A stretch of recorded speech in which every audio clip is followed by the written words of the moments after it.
दोस्तों, क्या आपने कभी चींटियों को संभोग करते देखा है? और क्या आपने कभी ये सोचा है कि इतना छोटा जीव संभोग कैसे करता होगा? आखिर चींटियां पैदा कैसे होती है?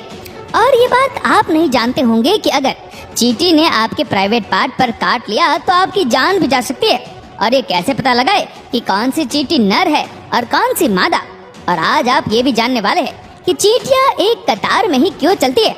जी हाँ दोस्तों, आज हम आपको चींटियों के बारे में ऐसी रोचक जानकारी देंगे जिसे देखकर आपकी आंखों को यकीन नहीं आएगा।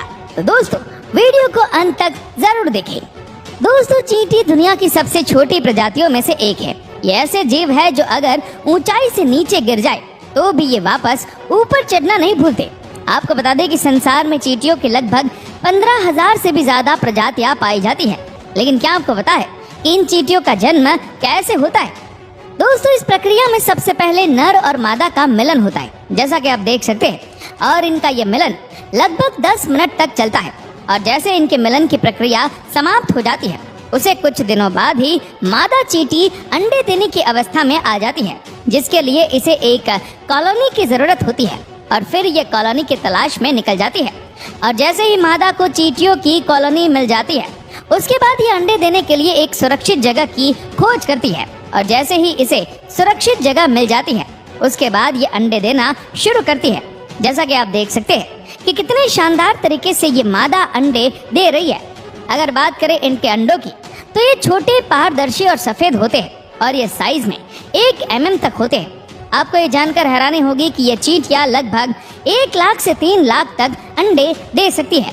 और जैसे ही ये सारे अंडे दे देती है, उसके बाद इन अंडों की देखभाल श्रमिक चींटियां करती है। जी हाँ दोस्तों, जैसा कि हम सब जानते हैं कि चींटियों की एक कॉलोनी में सैकड़ों की तादाद में चींटियां होती हैं और यही चींटियां इन अंडों की देखभाल करती है। तो जैसे ही ये अंडे 1 से 2 हफ्तों के हो जाते हैं, उसके बाद ये लार्वा में बदलना शुरू होते हैं। जैसा कि आप देख सकते हैं, ये लार्वा सफेद और पारदर्शी होते हैं, लेकिन इनके पास आंख और पैर नहीं होते। तो जैसे ही ये अंडे लार्वा में बदल जाते हैं, उसके बाद ये चींटियां इन्हें भोजन खिलाती है और ये लगभग 2 हफ्तों तक अपने लार्वा वाले जीवन पर ही बने रहते हैं। और जैसे ही इनके लार्वा वाले जीवन का समय पूरा हो जाता है, उसके बाद ये प्यूपा बनाना शुरू करते हैं, जिसके लिए ये अपने शरीर से चिपचिपा पदार्थ निकालते हैं, जो हवा के संपर्क में आते ही दूर हो जाता है, जिसे कोकून भी कहा जाता है। ये कोकून सफेद या भूरे रंग के हो सकते हैं। और फिर 1 हफ्ता बीत जाने के बाद इस कोकून के अंदर एक वयस्क चींटी का विकास शुरू हो जाता है। और इस समय इसके शरीर के विभिन्न भाग जैसे आंख, पंख, एंटीना और पैरों का विकास भी शुरू हो जाता है। दोस्तों, इस प्यूपा को उचित विकास के लिए स्थिर तापमान की जरूरत होती है, ताकि अंदर पल रही चींटी को कोई भी परेशानी ना हो। और लगभग 30 दिनों के बाद वह समय आ ही जाता है जब चींटी पूरी तरह से वयस्क होकर प्यूपा से बाहर निकलती है, जैसा कि आप देख सकते हैं। और इस तरह इस चींटी की जन्म प्रक्रिया समाप्त होती है। साथ ही इनके पास 2 आंखें भी होती है। लेकिन हम सब जानते हैं कि चींटियां देख नहीं सकती, बल्कि वह अपने सिर पर मौजूद एंटीनास की मदद से अपने संचार के सारे काम कर लेती है।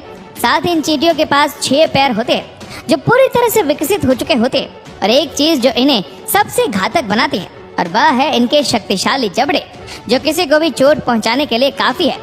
दोस्तों, अब हम जानेंगे कि चींटियां एक कतार में ही क्यों चलती हैं। चींटियों का आपस में संपर्क 2 तरीकों से होता है। इनके शरीर से एक प्रकार का हार्मोन निकलता है, जिसे फेरोमोन कहते हैं। एक दूसरे के फेरोमोन को सूंघकर चींटियां संपर्क बनाए रखती है।